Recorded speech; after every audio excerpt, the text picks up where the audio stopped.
Hi guys! For today's video, gagawa tayo ng macaroni.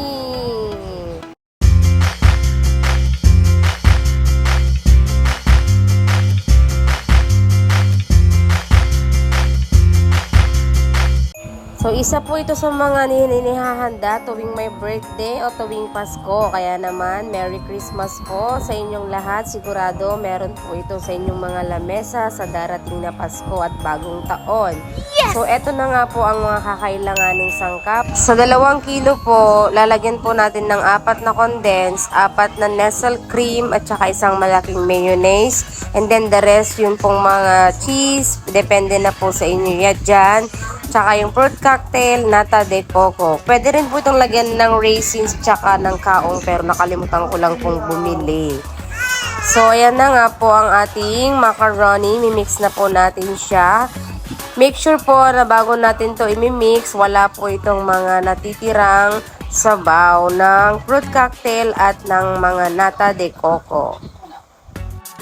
Habang minimix natin ito guys, ang pagluluto naman ng pasta, magpapakulo lang tayo ng tubig, lalagyan natin ng konting asin, tsaka konting mantika, para kapag niluto natin yung noodles niya, hindi daw ito magdikit-dikit, magkakahiwa-hiwalay sila. So habang naluluto yon, pwede mo itong tikman hanggang sa satisfied ka na kung gaano ito kalambot.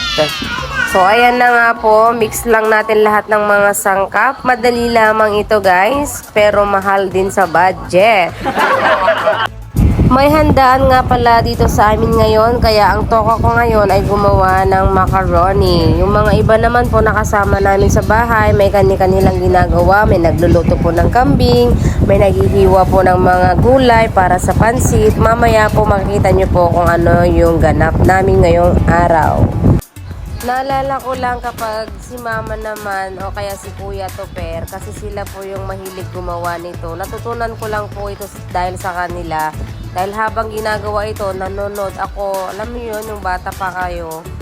Manonood tayo, yung gusto natin ding makialam, pero hanggang tingin lang tayo dapat. Kaya naman, nung una kong itong ginawa, medyo kinakabahan ako dahil baka matamis sobra o kaya walang lasa, yung mga ganun ba. Pero ngayon na medyo tumanda na po, kaya kayang-kaya na po natin magtimpla. Yes po. Kapag may mga ginagawa po ang mga miyembro ng pamilya natin na may mga alam sa pagluluto, manood lang po tayo dahil natututunan po yan kahit nanonood lang. Alam nyo guys, nakakayaman din tong handang ito. Dahil kanong bata ako, kapag ganito yung nakita ko sa party, talaga namang minsan kukuha pa ako ng 2 cups. Yung alam yung pang macaroni cups, 2 o 3 dahil napakasarap. Minsan ka lang makatikim ng mga ganitong handaan. Kung baga, iilan lamang yung makaka-afford. Diba? Experience ko yun na guys. Ewan ko lang sa inyo kung talagang tuwing may party, sinasama nyo talaga ang macaroni.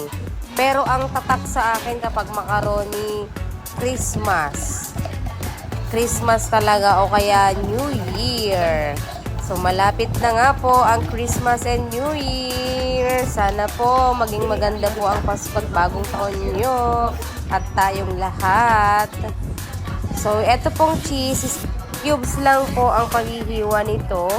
So, ayan na nga, hinihiwa na natin. Gusto ko rin ng maraming cheese.